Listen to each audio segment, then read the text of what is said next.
दरअसल 3 मई 2018 को विवान कोहली नाम का ये व्यक्ति अपने घर पे सुबह सुबह कॉल लगाता है और डरते हुए लड़खड़ाती हुई आवाज में कहता है कि मम्मी पापा जैसे भी हो सके जितना जल्दी हो सके इन्हीं 20 मिनट के अंदर आप लोग मेरे खाते में 10 लाख रुपए ट्रांसफर करवा दीजिए, वरना ये लोग मुझे जान से मार देंगे।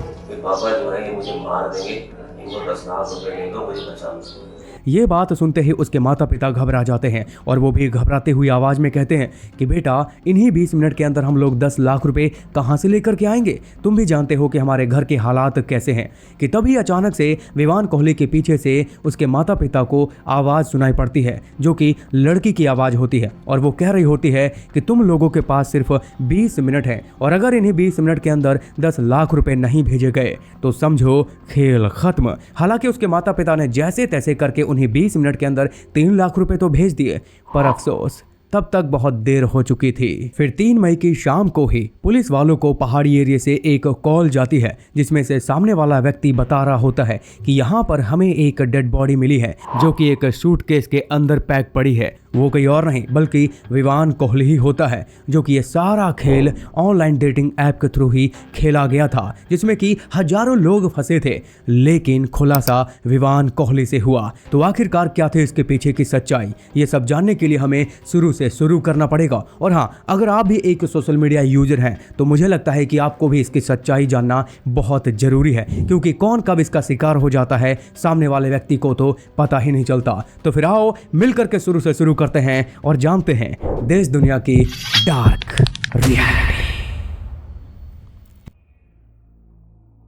तो ये कहानी शुरू होती है राजस्थान के फालना क्षेत्र से, जहाँ पर एक प्रिया नाम की लड़की रह रही होती है जो कि पढ़ने लिखने में बहुत तेज होती है और इसी के चलते 12th करने के बाद उसके माता पिता आगे की बेहतर पढ़ाई करवाने के लिए उसे जयपुर भेज देते हैं। वहाँ जाने के बाद प्रिया वहाँ कॉलेज करने के साथ साथ कोचिंग भी कर रही होती है, लेकिन यहाँ पर ख़ास बात ये होती है कि वो एक गुमनाम और छोटे से शहर से निकल करके अभी जयपुर और नामी शहर में पहुँच चुकी थी। तो इसीलिए वहाँ की रहीसी और चकाचौंध देख करके उसका दिमाग घूम जाता है और वो सोच में पड़ जाती है कि क्यों ना मैं भी इस रहीसी जीवन को जी करके देखूं कि कैसे अमीर लोग अपने जीवन को जीते हैं। लेकिन इस रहीसी जीवन को जीने के लिए प्रिया को बहुत सारे पैसों की जरूरत थी, जो कि फिलहाल उसे अभी घर से 20,000 रुपए ही खर्चे के लिए मिल रहे थे और अब उसे 20,000 भी बहुत कम लगने लगे और इसीलिए अब उसने सोचा कि क्यों ना पढ़ाई के साथ साथ नौकरी भी की जाए। और जब वो नौकरी की तलाश कर ही रही थी तो उसने एक न्यूज़पेपर में विज्ञापन देखा जो कि जॉब से रिलेटेड ही था। उसमें उस एजेंसी का नंबर भी दिया हुआ था, तो उसने बिना देरी किए उस नंबर पे कॉल घुमा दिया। और आपकी जानकारी के लिए बता दूं, वो एजेंसी एक धंधा करवाने वाली एजेंसी होती है। आई होप कि आप समझ गए होंगे। दरअसल उसने जब कॉल किया तो सामने से मैनेजर से बात होती है। उस मैनेजर से काफ़ी सारी बातें होती हैं, तो सामने से मैनेजर बताता है कि आपको अगर ये नौकरी करनी है तो इसमें आपको अपने कॉलेज की खूबसूरत लड़कियों को हमारे धंधे में लेकर के आना होगा, जिसके बदले में आपको खूब सारा पैसा मिलेगा। एक बार को तो प्रिया ने इस काम को करने से मैनेजर को इनकार कर दिया, लेकिन कुछ देर उसने थोड़ा सोचा कि अगर तुम्हें बहुत सारा पैसा कम उम्र में कमाना है और इस रहीसी जीवन को यहाँ पे जीना है तो फिलहाल तो इससे अच्छा कोई और मौका मिल ही नहीं सकता। फिर इसीलिए सारी बातें सोचते हुए उसने मैनेजर को हाँ कर दी और डील पक्की हो जाने के बाद प्रिया अपने काम में लग जाती है। वो कॉलेज की खूबसूरत से खूबसूरत लड़कियों को कन्वेंस करती है और उस धंधे में उतारती चली जाती है और इसी तरीके से वो खूब सारा पैसा तो कमा ही रही थी और अब साथ में ड्रिंक स्मोक वगैरह भी करने लगी थी। और अब ऐसे ही धीरे धीरे समय बीतता जा रहा था। समय बीतने के साथ साथ प्रिया उस धंधे में एक्सपर्ट होती जा रही थी। वो किसी को भी चुटकियों में कन्वेंस कर लेती थी और जैसे ही उसने उस धंधे का पूरा मैट्रिक सिस्टम समझ लिया तो उसने उस एजेंसी को ही क्विट कर दिया। उसने 2014 में फिर अपनी एक वेबसाइट लॉन्च की। वो वेबसाइट एक कॉल गर्ल की सर्विस के लिए थी और जहां से जो भी क्लाइंट उस नंबर पे यानी कि दिए गए नंबर पे कॉल किया करते थे तो सामने से प्रिया एक अननोन नंबर से उसके व्हाट्सएप पे अलग अलग लड़कियों की फोटो भेज दिया करती थी और साथ में अपनी भी। और सामने वाले क्लाइंट से प्रिया एक रात के लिए सिर्फ 20 से 25,000 रुपए चार्ज किया करती थी। खैर, जब सामने वाला क्लाइंट प्रिया को पसंद कर लेता था तो अब उसे सेपरेट लोकेशन पे प्रिया बुला लेती थी और वहां पे उससे मिलने चली जाया करती थी। वहां मिलने जाने के बाद वो दोनों आपस में बातें करते, घुलते मिलते और इसी तरीके से घुलने मिलने के बाद प्रिया बड़े ही स्मार्टली तरीके से सामने वाले क्लाइंट से एडवांस में ही सारे पैसे मांग लिया करती थी और पैसे हाथ में लेने के बाद उस क्लाइंट से कहती थी कि मैं इन पैसों को अपनी गाड़ी में रख करके आती हूँ, फिर उसके बाद अपना कार्यक्रम शुरू करेंगे। अब आपको भी पता है कि वो उस एजेंसी में पहले काम कर रही थी, जिसके चलते उसने बहुत सारा पैसा कमा लिया था और इसीलिए उसने अपनी एक खुद की गाड़ी भी ले ली थी। और उसी गाड़ी में पैसे रखने के बहाने वो क्लाइंट को ये बोल करके आती कि मैं गाड़ी में पैसे रख करके आती हूँ, लेकिन वो पैसे लेकर के रफू चक्कर हो जाया करती थी। बेचारा क्लाइंट उधर हाथ मलता रह जाता था। और इसी तरीके से उसने 2018 आते आते उसने हजारों लोगों को लूट लिया था और इसीलिए अब उसके पास पैसों की तो कोई कमी नहीं थी। और अब प्रिया इतनी स्मार्ट हो चुकी थी कि वो एक ऐसे पर्सन को ही टारगेट करती थी जो कि शादीशुदा हो और पारिवारिक हो। ऐसे पर्सन को टारगेट करने का उसको ये फायदा होता था कि उसके पैसे लूट जाने के बाद भी सामने वाला क्लाइंट बेचारा चाह कर भी एफआईआर दर्ज नहीं करवा पाता था, क्योंकि अगर वो एफआईआर दर्ज करवाता है कि इस चक्कर में उसके पैसे लूट गए हैं तो उसका पारिवारिक संबंध खराब होगा और साथ में सामाजिक बदनामी होगी, सो अलग। इसीलिए किसी ने भी उसकी एफआईआर दर्ज नहीं करवाई थी। हालांकि शुरुआती दौर में ही उसको एक ऐसा क्लाइंट मिला था 2014 में ही, जिसने पैसे लूटने के बाद एफआईआर दर्ज करवा दी थी। हालांकि उससे कुछ खास फर्क पड़ा नहीं था। प्रिया को कुछ दिन जेल में रहना पड़ा, फिर वो आजाद हो गई। और जिसके बाद 2016 में टिंडर एप्लीकेशन काफी सुर्खियों में आता है, जो कि एक डेटिंग ऐप होती है। और यहां से भी अब प्रिया नाम की लड़की अपने क्लाइंट को ढूंढना शुरू कर देती है। पहले दोस्ती, फिर प्यार, फिर ऑनलाइन डेटिंग। और ऑनलाइन डेटिंग के दरमियान में ही वो कुछ ऐसी फोटो और वीडियोस क्लिक कर लेती थी, यानी कि स्क्रीन रिकॉर्डिंग या फिर स्क्रीनशॉट ले करके सामने वालों को भेज देती और अपनी डिमांड रख देती। अब सामने वाला व्यक्ति भी क्या करे, अपनी इज्जत बचाने के चक्कर में वो प्रिया की हर डिमांड को मानने को तैयार हो जाता। और इसी तरीके से प्रिया ने टिंडर पर भी एक अच्छा खासा धंधा जमा लिया था। लेकिन जरूरी बात यहाँ पर यह है कि प्रिया नाम की लड़की सिर्फ एक नहीं है, बल्कि आज के टाइम पे देखोगे तो न जाने कितनी ऐसी डेटिंग ऐप्स है, वेबसाइट है जहां पे ऐसी हरकतें होती ही रहती हैं। और आपने ओमेगल का नाम तो सुना ही होगा। ओमेगल को भी कुछ ऐसे रीजंस की वजह से ही शट डाउन कर दिया गया था, जिसकी आधी अधूरी सच्चाई आप लोगों के सामने रखी गई है, जिसकी मैंने पूरी सच्चाई कवर करी है इस चैनल के सबसे पहले वीडियो में। तो आप इस वीडियो को देखने के बाद उस वीडियो को भी देख लेना। खैर, आगे चल करके जब 2018 आ जाता है तो प्रिया नाम की लड़की एक बैंक मैनेजर को फंसाती है, जिसकी उम्र लगभग 45 साल की होती है। अब उसके साथ लिव इन में रहना भी शुरू कर देती है। एक आध महीना उसके साथ बड़े ही प्यार से रहती है और बैंक मैनेजर को भी ये लगने लगा था कि भाई ये तो अब मेरी दिलरुबा बन चुकी है। जबकि प्रिया के लिए सिर्फ वो बैंक मैनेजर एक एटीएम मशीन की तरह था, जब मन चाहे पैसा निकालो और मौज करो। और ऐसे ही समय बीतने के बाद फिर एक दिन प्रिया ने अपना असली चेहरा दिखा ही दिया। उसने बैंक मैनेजर से कहा कि तुम मुझे 10 लाख रुपए दो, वरना मैं तुम्हारे ऊपर केस दर्ज कर दूंगी कि तुमने किस तरीके से मेरे साथ गलत तरीके से संबंध बनाए हैं। हालांकि वो बैंक मैनेजर प्रिया के इन गीदड़ भभकियों से नहीं डरता। वो खुद ही जाकर के थाने में रिपोर्ट लिखवा देता है कि ये मेरे से पैसे ऐंठने की कोशिश में है।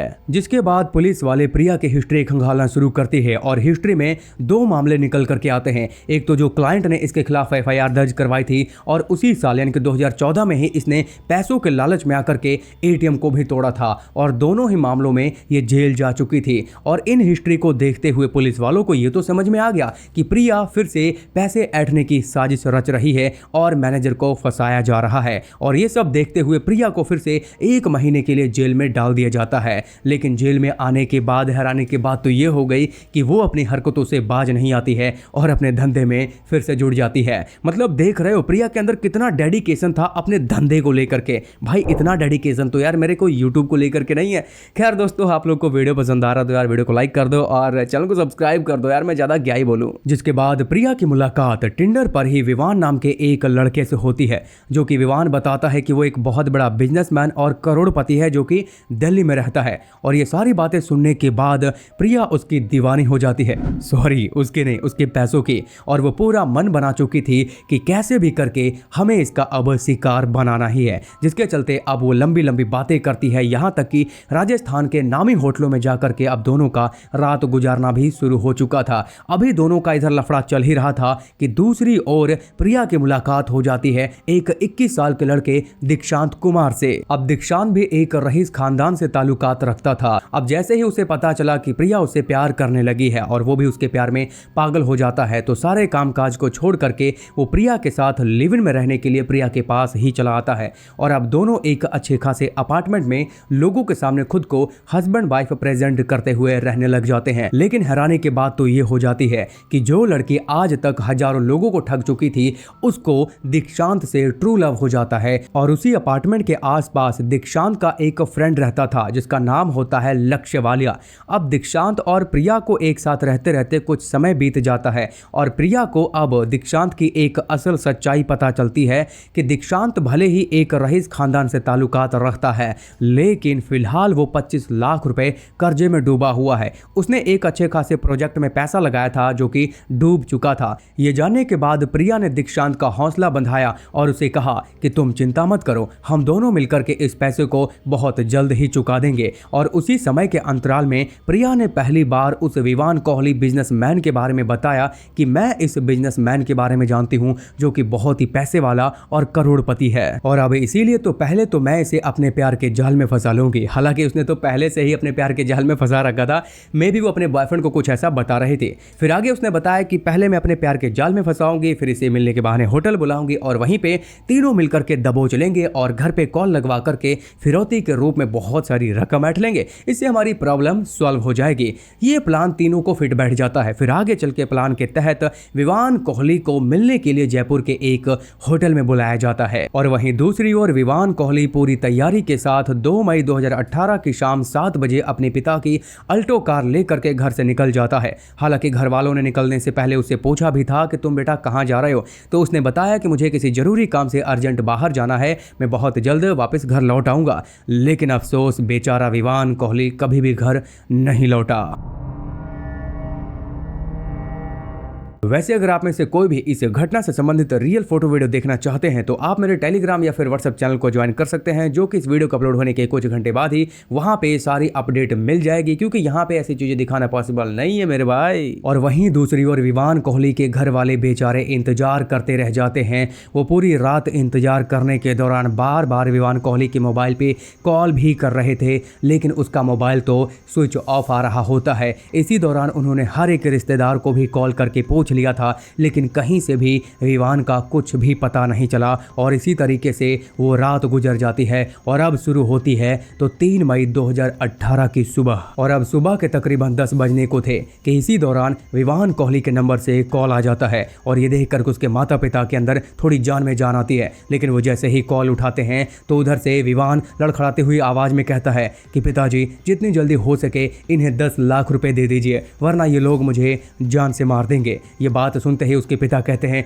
कि बेटा इतनी जल्दी मैं 10 लाख रुपए कहां से अरेंज करूंगा, मेरे पास तो पूरे जीवन भर की सिर्फ 3 लाख रुपए की ही कमाई है। और इसके बाद पीछे से उस लड़की यानी कि प्रिया की आवाज आती है कि तुम्हारे पास सिर्फ 20 मिनट है और अगर इन्हें 20 मिनट के अंदर 10 लाख रुपए नहीं दिए तो आगे जो भी कुछ होगा उसके जिम्मेदार तुम खुद होगे। हालांकि उसके पिता ने जल्दी से जाकर के वो 3 लाख रुपए अपने पूरे जीवन भर की कमाई को ट्रांसफर कर दिया बिना किसी संकोच के, और उस रसीद की फोटो खींच करके उनके नंबर पे व्हाट्सएप कर दिया। लेकिन यहां पर ना एक बहुत बड़ा कंफ्यूजन क्रिएट होता है जिसे कि क्लियर करना बहुत ही जरूरी है। दरअसल विवान कोहली नाम का कोई पर्सन होता ही नहीं है, लेकिन इसने टिंडर के ऊपर विवान कोहली नाम की आईडी बना रखी थी और प्रिया के सामने खुद को as a Vivaan Kohli present किया कि मैं एक बिजनेसमैन हूं, करोड़पति हूं वगैरह वगैरह। असल में इसका नाम तो दुष्यंत शर्मा होता है, जो कि एक मिडिल क्लास फैमिली से आता है। और जैसा कि आपको पता ही है, प्रिया और उसके बाकी दोस्तों ने मिल करके जो प्लान बनाया था कि विवान कोहली उर्फ दुष्यंत शर्मा को पकड़ करके हम फिरौती की रकम वसूलेंगे,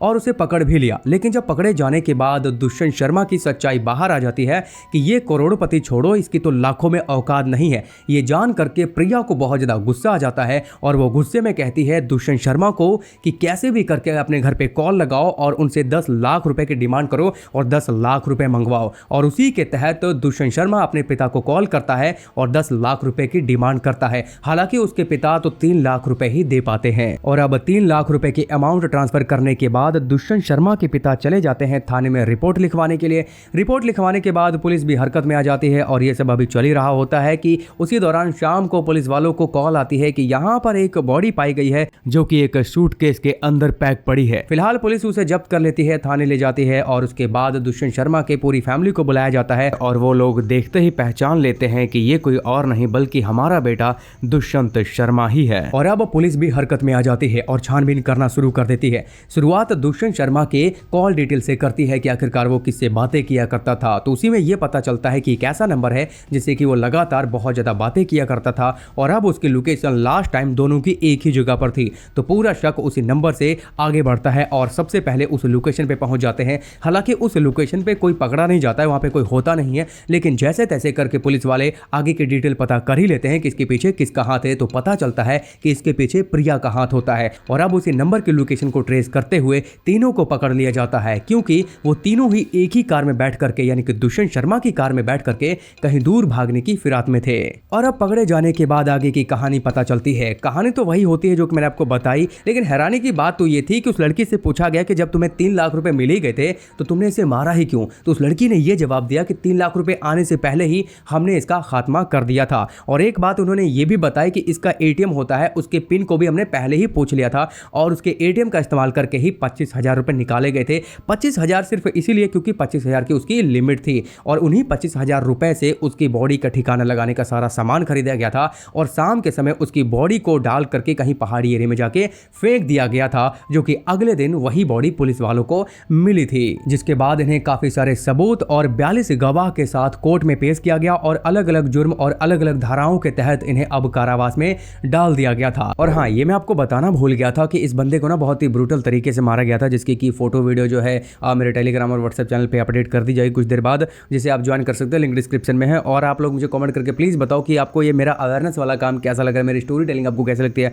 कमेंट करके जरूर बताना। और साथ में चैनल को सब्सक्राइब करो और वीडियो को लाइक करो और हो सके तो इंस्टाग्राम पे फॉलो कर लेना।